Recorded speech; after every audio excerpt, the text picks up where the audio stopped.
dit pensée positive, eh bien regardez, je vous ai amené ici un livre extraordinaire, un livre, c'est le Mahamar Habitachon, je vous le montre ici, là, comme ça vous l'avez devant l'écran, le Mahamar Habitachon, d'accord, les enseignements sur le Bitachon, la confiance en Hachem, du Beth Alevi. Le Beth Alevi, il a vécu il y a 150 ans, Rav Yosheber Soloveitchik. Alors je vous invite vraiment à vous procurer ce livre, d'accord, ce petit livre, si vous ne l'avez pas, et je voudrais partager avec vous un enseignement extraordinaire, qui est marqué ici donc au début de ce livre. On parle beaucoup de la pensée positive aujourd'hui. Hein. Vous avez une pensée positive, vous en PNL par exemple, d'accord, vous visualisez déjà une rencontre, ce qui va se produire, les émotions que vous allez ressentir, le toucher, l'odeur, ce à quoi vous allez arriver. Vous vivez déjà l'événement de manière positive, vous le visualisez, vous l'intégrez dans votre expérience émotionnelle. D'accord ? On parle beaucoup aussi de la relation positive à l'autre, de la pensée positive vis-à-vis de l'autre. Il faut savoir que dans la Torah, ça se retrouve, on va en parler ici au sujet du bitachon, de la confiance en Hachem, c'est un outil thérapeutique extraordinaire pour chacun d'entre nous. Là, on voit ici vraiment que la Torah nous ouvre à la thérapie. On voit vraiment que la Torah est une Torah Nefesh, une Torah qui guérit le Nefesh, qui guérit le psychisme de l'individu. On est tous très inquiets, d'accord ? On a tous beaucoup d'inquiétudes concernant la parnassa, la subsistance, et que sais-je encore. Alors, il y a ici un enseignement extraordinaire. Et regardez ce qu'il va dire ici, c'est au tout début sur le bitachon, d'accord ? Et il va citer un passouk qui est dans Michelet, donc au verset 29, verset 25, Cherdat Adam yiten mokesh uboter bachem yesu gav. Il va dire, lorsque quelqu'un a peur, la peur qui colonise un homme, j'extrapole dans la traduction pour essayer d'être un petit peu clair, la peur qui peut coloniser un individu, qui habite un individu, yiten mokesh. Elle va constituer pour lui une mine, elle va constituer un obstacle, il tombera dessus, d'accord ? Ou boter bachem yesugav, mais par contre, une personne qui a foi en Hachem, cette personne-là, elle va atteindre son objectif. Et il explique, par le fait que quelqu'un a peur, d'accord ? Par le fait que quelqu'un a peur, il a peur de quelque chose, et donc il manque de confiance en Hachem, cette peur-là, c'est exactement ce qui va transformer l'objet de sa peur en obstacle, d'accord ? Avant même que la chose ne survienne. Et par contre, la personne qui a une confiance en Hachem, d'accord, même le malheur qui aurait pu la viser, elle va en être sauvée. D'accord ? Ici, c'est un passouk donc de Yermia. Et alors, plus loin, au deuxième chapitre, regardez ce qu'il dit. Ba'avour Ken, et comment c'est écrit dans Dvarim, d'accord ? Kitetse la milchama aloivecha, veraita sus vaechev, amrav. Tu vas sortir en guerre, tu vas commencer à avoir peur. Et il dit juste avant, il y a un passouk dans Yov, au chapitre 3, au verset 25, qui dit « Pachad pachadeti, vaye etani, vacher yagorti bali ». Yov va dire « J'ai eu peur ». Et ce dont j'ai eu peur, c'est exactement ce qui m'est arrivé. C'est absolument extraordinaire. C'est marqué dans Yov, c'est un passouk du Tanakh, un passouk de la Bible. D'accord ? Et lorsque quelqu'un va partir en guerre, s'il est rempli de peur, il est rempli de frayeur, nous dit ici le Beth Alevi, en s'appuyant sur des psukim, ce dont il a peur, c'est exactement ce qui va survenir. Et donc la question centrale ici, elle est finalement comment se délivrer de la peur, comment arrêter d'avoir peur. Ici, dans les notes, ici le Maharal, et le Maharal de Prague, il va dire la chose suivante, dans les Chidushé Agadot, d'accord ? Dans ces Chidushé Agadot, sur Baba Metzia, à la page 33, Aleph, d'accord ? Il va dire Ki Adam Bekal Poel Beatzmo. Il faut savoir que l'homme, par son action assez facilement, il a une action sur lui-même. Par exemple, lorsqu'il a peur de la pauvreté, il va donner à la pauvreté une place en lui-même. Et cette pauvreté, elle va lui arriver.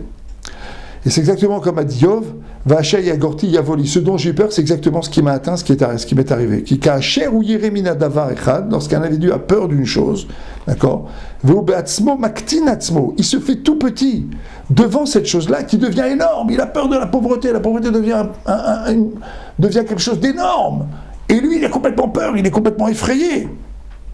Basé Poel Botodavar, il donne à cette chose-là la possibilité d'agir sur lui. Et en particulier, dit le Maharal, la niout, la pauvreté, qui est le manque. D'accord ? Et lorsque l'individu amène sur lui le Heider, c'est-à-dire il amène sur lui le manque de foi en Hachem, de confiance en Hachem, d'accord ? Mais Kabel à Heider, il reçoit finalement le manque. Shiur Rodef Achav Tabid. Il le poursuit en permanence. Et lorsque la marchava et le sechel, c'est-à-dire la pensée et l'intelligence, ont un rôle prédominant dans le fonctionnement humain, et bien finalement, il l'amène finalement à avoir peur finalement à être poursuivi par ce dont il a peur. Ici, il est en train de dire, il est en train de quelque chose d'absolument extraordinaire. C'est un outil thérapeutique fabuleux. Combien de gens ont peur? Alors, les gens vont dire, si on est complètement inconscient, on a un découvert à la banque, on doit le rembourser dans 2 semaines, on n'a pas de rentrée, on est complètement inconscient. C'est pas ça. Même poser les problèmes dans la problématique dans ces termes-là, c'est faire fausse route. C'est être complètement à côté de la plaque. C'est pas du tout ça le problème. Le problème, il est ailleurs. Le problème, il est, est-ce que tu as peur de la pauvreté? Est-ce que tu crains la pauvreté? Est-ce que tu crains finalement de ne rien avoir? Est-ce qu'en permanence tu es dans cette crainte? Il y a des gens qui ont beaucoup d'argent qui sont dans cette crainte et qui ont peur. Eh bien, la peur qu'un individu ressent, c'est exactement ce qui va activer en quelque sorte des zones de son cerveau et qui va petit à petit imbiber sa volonté, ses émotions, son fonctionnement, et donc il va intégrer finalement sa position de pauvre. Et ce qu'il dit ici va se faire petit par rapport à son problème. Et inversement maintenant, il va développer toute cette thématique tout au long donc, de ce livre ici, le Beth Halevi. À partir du moment où quelqu'un est totalement confiant en Hachem, à partir du moment où quelqu'un est capable de visualiser cette parnassa, cette subsistance à laquelle il aspire, il est capable de visualiser que voilà, il va avoir une rencontre avec un tel, et que cette rencontre va lui amener tel et tel bénéfice, et qu'il est capable de le visualiser et de le comprendre et de prier pour et de l'intégrer dans son expérience et d'agir en conséquence. Qu'est-ce qui se passe? Il se passe que l'individu maintenant est non seulement dans une pensée positive, dans une action positive, il est dans une ambition. Il s'est fixé un objectif, et il s'est fixé un chemin pour y parvenir, et il prie pour cet objectif, et il visualise cet objectif. Il y a un psychologue américain qui s'appelle Wiseman, il a fait une étude, il s'est rendu compte que seulement 22% des gens qui ont un objectif l'atteignent. Pourquoi? Parce qu'ils n'ont pas dessiné cet objectif, ils ne se l'ont pas matérialisé, mais ils n'ont pas créé non plus de chemin pour y arriver. Donc ils sont dans le rêve. Et l'idée, c'est celle-là.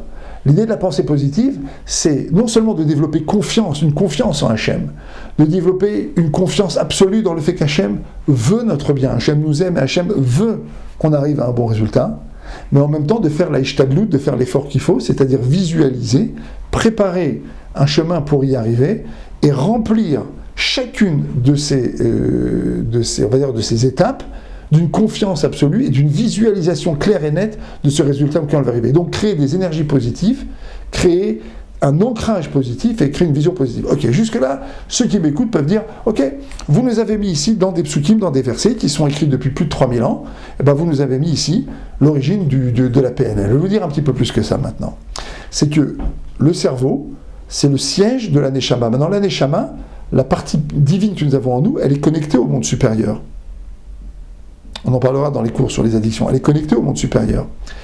D'accord? Donc, quand on se met à vouloir et à visualiser et à prier, qu'est-ce qui se passe? On crée en quelque sorte un espace mental chez nous, mais également dans la relation avec Hachem, dans la relation avec l'intervention, avec ce qu'on appelle la Hashgacha d'Hachem, Yitbarach chez moi, avec l'intervention d'Hachem dans ce monde. Et donc, en créant cet espace, en créant cette fila, cette prière, en créant cette possibilité, on se connecte à Hachem, on se connecte à l'intervention d'Hachem, par une pensée qui est une pensée de tfila, de prière. C'est ça qui fait toute la différence. La pensée positive, telle qu'elle est articulée par les registres habituels de la PNL, ne parle pas tellement de ce sujet, sauf si les gens qui la pratiquent sont des gens croyants ou des gens qui prient. Mais si on prie, si on est connecté à Hachem, si on traduit ça par une tfila, par une prière, par une connexion, alors cette pensée positive, elle est oui connectée, et donc il y a ici en quelque sorte un couloir, en quelque sorte d'aller-retour. Il y a un ancrage, mais en même temps, il y a un ancrage dans la tfila, il y a un ancrage dans la emuna, la foi, dans la bitachon, de la confiance en Hachem. Et donc, il y a une réflexion qui se noue. Est-ce que par hasard, ce que je veux, eh bien, ça ne serait pas quelque chose qui me serait arrivé, parce qu'en fait, Hachem veut me le donner. On tient que les marchavot, les pensées, sont des pensées qui viennent des mondes supérieurs. Et donc, d'une certaine manière, lorsque je veux quelque chose, cela témoigne que j'ai un lien avec cette chose. Maintenant, est-ce que Hachem va me la donner ou pas? Est-ce que Hachem veut me la donner ou pas? Quand est-ce qu'Hachem va me la donner? S'il doit me la donner, ce sont des inconnus. Mais une chose est certaine, cette marchava, elle est là, cette pensée est là, c'est ma connexion avec le monde d'en haut. Si elle est venue, c'est qu'en haut, on a décidé que je devais penser des choses pareilles, donc j'ai un lien avec cette chose-là, et donc je vais créer un lien matériel, psychique, mental et spirituel avec cette chose, et donc je suis dans le vécu de cette chose. Et donc ainsi, cette pensée positive devient une prière, un lien avec Hachem, et donc quelque chose qui peut se retrouver dans le monde matériel dans lequel je vis. C'est le cheminement de la pensée positive, et c'est le cheminement de ce qu'on appelle finalement le bitachon, la confiance en Hachem. C'est ce que développe ce livre ici, et c'est ce qu'on peut retrouver au travers de cette idée. À réfléchir.